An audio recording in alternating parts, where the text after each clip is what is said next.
Bienvenidos a una nueva sesión de esta serie de programas de doctrina social de la Iglesia que nos van mostrando cada uno de los tópicos de esta interesante disciplina de la Iglesia Católica.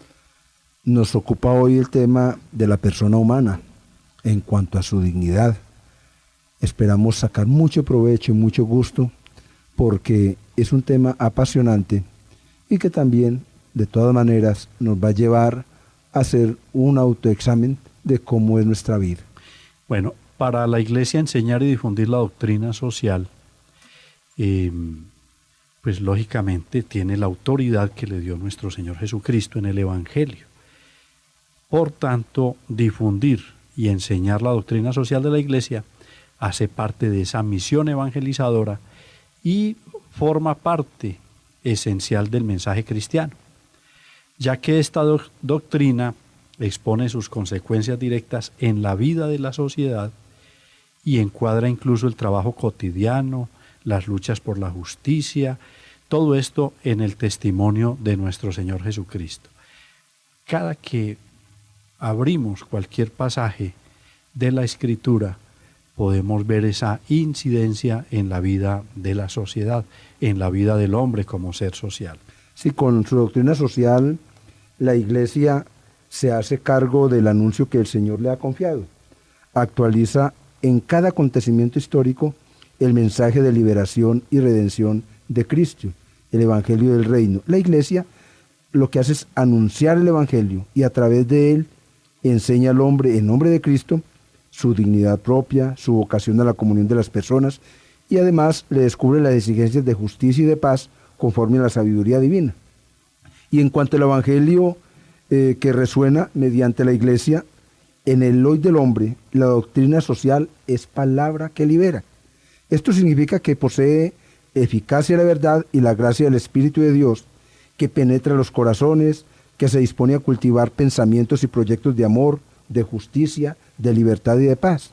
Evangelizar en el ámbito social significa infundir en el corazón de los hombres la carga de significado de liberación del Evangelio para promover una sociedad a la medida del hombre en cuanto es la medida de Cristo. Es decir, construir una ciudad del hombre más humana porque es más conforme al reino de Dios. Y todo esto se logra a través de la vivencia del Evangelio y, lógicamente, es el magisterio de la Iglesia quien nos enseña cómo vivir esa enseñanza evangélica. Bueno, viene entonces la doctrina social de la Iglesia a ser una fuente de unidad y de paz frente a los conflictos que surgen inevitablemente en la actividad del hombre, en el sector socioeconómico. De esta manera se pueden vivir las nuevas situaciones sin degradar la dignidad trascendente de la persona humana, ni en sí mismos, ni en los adversarios, y orientarlas hacia una recta solución. El ser humano, por ser humano, siempre ha vivido en medio de conflictos. ¿Qué tiene de diferente un cristiano de una persona que no piensa en forma cristiana? En la forma como soluciona los conflictos. Y la Iglesia precisamente lo que hace es orientar hacia una recta solución. Esto lo podemos leer perfectamente en Centésimos Annus en el número 5. Sí, es muy importante tener en cuenta cómo también la Iglesia, a través de su historia, lo que hace es clarificar y llevar a la luz del Evangelio todas las situaciones que conciernen con la vida humana, que conciernen con la sociedad. La Iglesia lo que hace es permear, si se nos permite la palabra, del Evangelio de Cristo todas las situaciones de la vida, todas las situaciones inherentes al hombre. Bueno, por eso la Iglesia tiene una palabra que decir, tanto hoy como hace 20 años. La Iglesia está permanentemente. Es decir, podemos decir una palabra que utilizamos mucho, está de moda, está in, llamémoslo así, porque la Iglesia tiene mucho que decir y tendrá mucho que decir. O sea, la Iglesia ayer, hoy y siempre. Recordemos que ese es uno de los lemas que nos quedó grabado con motivo de en el año 2000 que celebramos del el jubileo. Pero, Cristo Cristo ayer, hoy y siempre. Sí, lo más importante, perdóname Martín, es que siempre tengamos en cuenta que la palabra de Dios es viva y actual. Siempre tendrá aplicación y aplicabilidad en todas las circunstancias de la vida, en todos los estamentos sociales y en todas las circunstancias en que va ese ser histórico que se llama hombre. Bueno, y hay una cosa bien interesante, y es que la Iglesia se ha actualizado, se actualiza y siempre se actualizará para mirar la naturaleza, las condiciones, las exigencias, las finalidades del verdadero desarrollo, y asimismo empieza a analizar, a estudiar los obstáculos que se oponen a ese verdadero desarrollo. Sí, perdóname Martín, inclusive podríamos decir que a la identidad y misión de la Iglesia en el mundo, según el proyecto que tiene Dios y realizado en Cristo, corresponde una finalidad completamente de salvación y de parucía, la venida de Cristo, que solo se podrá alcanzar a medida que el hombre interiorice y deje entrar precisamente ese sabor de evangelio. Precisamente por esto la Iglesia ofrece una contribución bien original y bien insustituible con la solicitud que impulsa a ser más humana la familia de los hombres, a su historia, ponerse como baluarte contra todo lo que sea totalitarismo y mostrando al hombre su vocación integral y definitiva.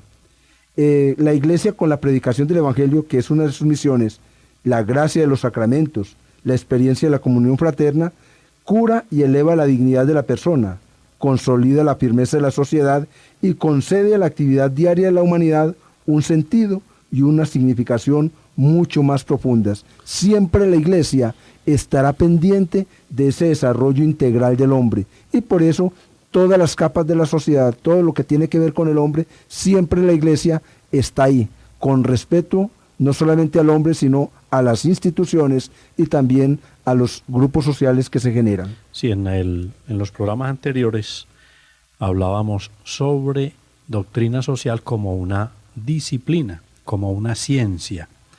Y efectivamente, al la Iglesia proclamar el Evangelio, al estar pendiente de la naturaleza, las condiciones, las exigencias y las finalidades del verdadero desarrollo, cumple de esta forma su misión evangelizadora.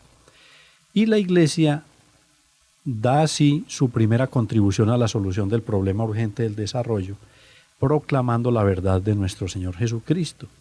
Y la proclama sobre sí misma, sobre el hombre, y la aplica a las situaciones concretas, a esas situaciones del día a día.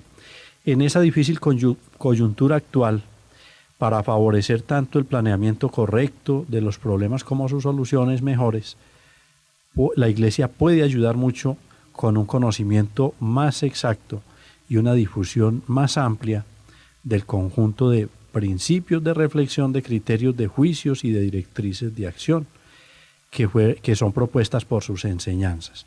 La Iglesia tiene mucho que decir a la realidad actual.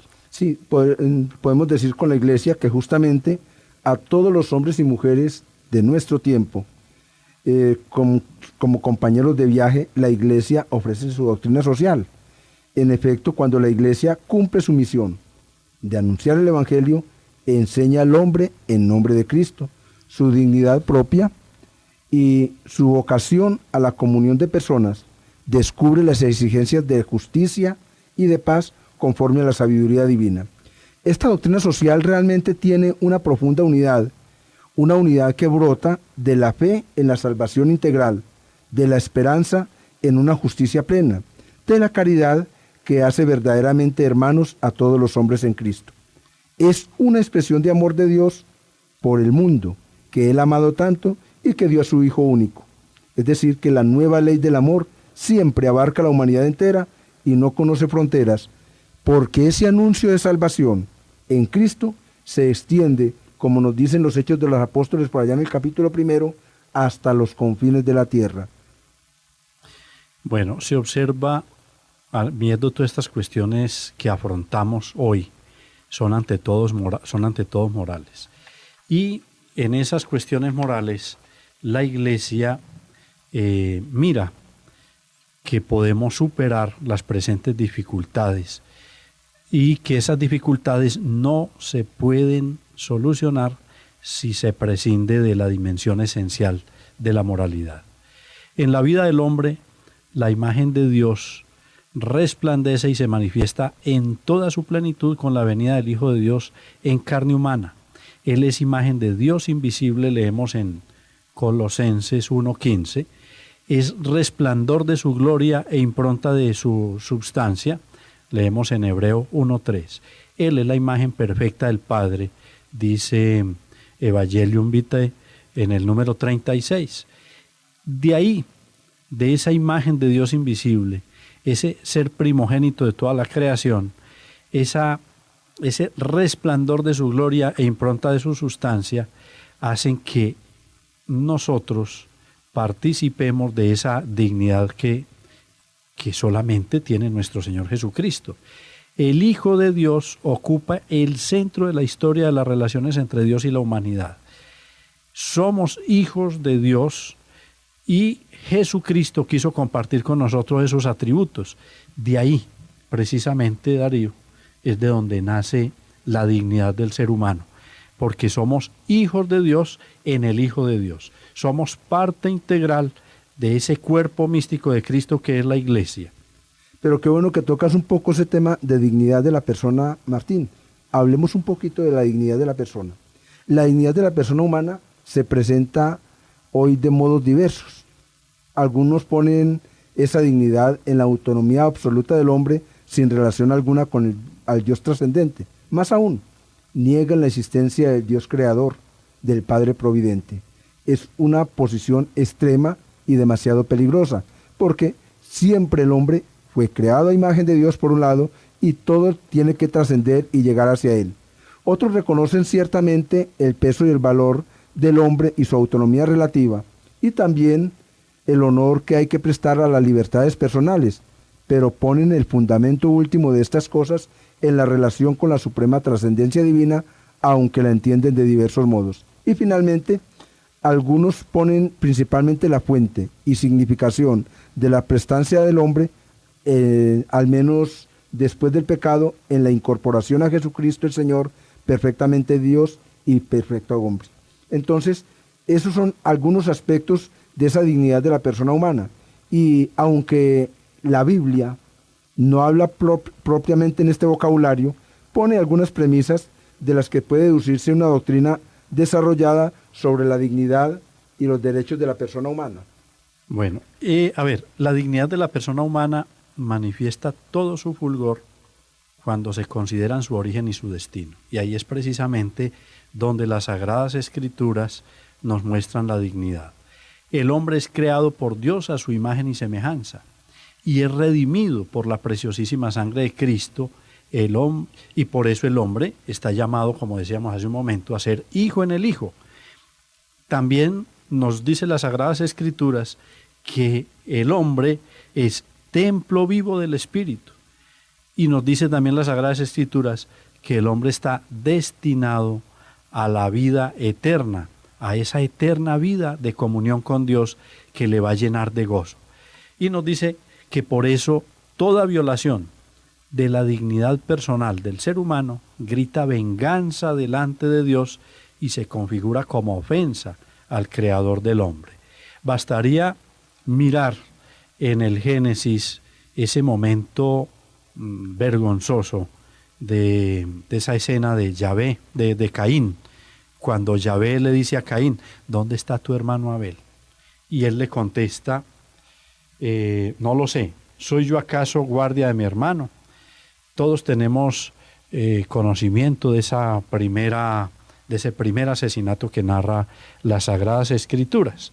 Sí, es justamente esa narración que nos presenta el libro del Génesis sobre Caín y Abel, no solamente denuncia al hermano fratricida como tal, que llevado por la envidia desata el fracaso en él, no respeta la vida de su hermano. Los aconteceres de la vida, si no se toman como deben ser en la presencia del Señor, siempre llevarán a actividades o cometer actos que más tarde nos podemos arrepentir de ello. Y eso origina precisamente la injusticia y reflexiona también, nos hace ver también hechos incongruentes y sobre todo nos lleva a tomar determinaciones que van en contra de la dignidad de la persona, aún, como en el caso que nos narra la palabra de Dios, atentar contra la vida de los hermanos. Y es una situación que se ve también en nuestros días, donde el dinero, donde el poder, justamente, muchas veces acaban con la vida de muchos seres humanos. Y efectivamente, el relato nos lleva a algo más profundo, a algo más real y más actual. Asistimos a un momento de extremo egoísmo, y es un egoísmo que se ejerce como colectividad. Ese origen, esa narración nos lleva a mirar el origen de los grupos de poder y esos grupos que causan daño y siguen causando daño a la humanidad. Qué bueno que cada uno de nosotros reflexionemos sobre la dignidad de la persona humana. Y hacer esta reflexión no significa solamente mirar la dignidad de cada uno de nosotros, sino llevarla más allá. Cómo esa dignidad se ejerce en comunidad. Mirar si algunas actitudes nuestras están violando esa dignidad de la persona humana. Sí, Martín, podríamos ver muchas actitudes que van en contra de la dignidad humana. Hablemos, por ejemplo, de la indiferencia. La indiferencia es una manera de atentar directamente contra la dignidad humana, lo mismo que es el egoísmo. Cuando todo lo que hay, o todo lo que existe, o mejor, o dicho de otra manera, lo que yo quiero lograr, me valgo de cualquier medio para conseguirlo, estoy estropeando y estoy atentando realmente contra la dignidad humana. La doctrina social de la Iglesia, donde la Iglesia como evangelizadora me hace una invitación siempre a ser una persona de paz, a ser una persona llena de armonía, pero sobre todo enseñarnos a compartir para que vivamos en un mundo más justo y equitativo. Bueno, es muy interesante que nosotros consideremos la dignidad de la persona humana a la luz de las verdades reveladas por Dios. Que valoremos en mayor grado esta dignidad, ya que los hombres han sido redimidos con la sangre de nuestro Señor Jesucristo. Somos hechos amigos e hijos de Dios por la gracia sobrenatural y somos herederos de la gloria. Si nos apoyamos en esta fe, la Iglesia puede rescatar la dignidad humana de ese incesante cambio de opiniones. Por ejemplo, esa exaltación que modera el cuerpo humano. Esa exaltación del cuerpo humano sin moderación. No hay ley humana que pueda garantizar la dignidad personal y la libertad del hombre con la seguridad que comunica el Evangelio de nuestro Señor Jesucristo. Y ese Evangelio de nuestro Señor Jesucristo sabemos que fue confiado a nuestra Santa Madre, la Iglesia. Por eso es bueno que tengamos en cuenta que de ninguna manera existe conflictividad entre Dios y el hombre. Lo que existe es una relación de amor en la que el mundo y los frutos de la acción del hombre en el mundo son objeto de un don recíproco entre el Padre y los hijos, de los hijos entre sí, en Cristo Jesús. En Él, y gracias a Él, el mundo y el hombre alcanzan un significado auténtico y originario. Podríamos decir que una visión universal del amor de Dios alcanza todo cuanto existe. Dios mismo se nos ha revelado en Cristo como Padre y dador de vida, y el hombre como aquel que en Cristo lo recibe todo de Dios como don, con humildad y libertad, y todo verdaderamente lo posee como suyo, cuando sabe y vive todas las cosas como venidas de Dios, por Dios y creadas, y a Dios destinadas. A este propósito, el Concilio Vaticano II nos dice lo siguiente: pero si autonomía de lo temporal quiere decir que la realidad creada es independiente de Dios y que los hombres pueden usarla sin referencia al Creador, no hay creyente alguno a quien se le escape la falsedad envuelta en tales palabras: la criatura sin el Creador desaparece. Sí, es que efectivamente el Evangelio enuncia y proclama la libertad de los hijos de Dios y rechaza todas las esclavitudes que se derivan en última instancia del pecado. El pecado es el que nos esclaviza. Y esa proclamación de la libertad la podemos mirar en Romanos 8, versículos 14-17. Dice Romanos: en efecto, todos los que son guiados por el Espíritu de Dios son hijos de Dios. Pues no recibisteis un espíritu de esclavos para recaer en el temor. Antes bien, recibisteis un espíritu de hijos, adoptivos, que nos hace exclamar: Abba, Padre. El Espíritu mismo se une a nuestro espíritu para dar testimonio de que somos hijos de Dios. Y si hijos, también herederos, herederos de Dios y coherederos de Cristo, ya que sufrimos con Él para ser también con Él glorificados. Este pasaje de las Sagradas Escrituras nos muestra claramente esa preocupación del apóstol San Pablo por la libertad de los cristianos. Dice que la Iglesia respeta la dignidad de conciencia y su libre decisión. Los seres humanos somos libres y tenemos libre albedrío. Advierte sin cesar que todo talento humano debe redundar en servicio de Dios y bien de la humanidad. Encomienda finalmente la caridad. Y aquí es bueno recordar la cita de Mateo 22:39. Amarás a tu prójimo como a ti mismo. Y ese precisamente es el centro de la doctrina social de la Iglesia. Es el amor al prójimo como a sí mismo. Desde una perspectiva cristiana, sin amor al prójimo no hay amor a Dios. No hay verdadero cumplimiento de la voluntad de Dios, ni se alcanza la justicia superior que nos anuncia ya el Señor en el Sermón de la Montaña. El amor al prójimo no sustituye el amor a Dios, ni se identifica con Él, pero amar al prójimo es tan importante como amar a Dios. Y eso lo podemos mirar leyendo la primera carta del apóstol San Juan en su capítulo 4, específicamente el verso 20. Sí, es que tenemos que tener en cuenta cómo ese mandato del amor es la ley universal. Y hay que tener en cuenta que si no amamos al hermano, mucho menos amamos a Dios. Ahora, todos hemos recibido unos dones, todos hemos recibido unas cualidades, unos carismas, pero esos dones y esos carismas es para ponerlos al servicio del hombre, al servicio de la sociedad. Muchas veces nos imbuimos en el egoísmo total y creemos que esos dones y carismas son propiedad de cada uno de nosotros.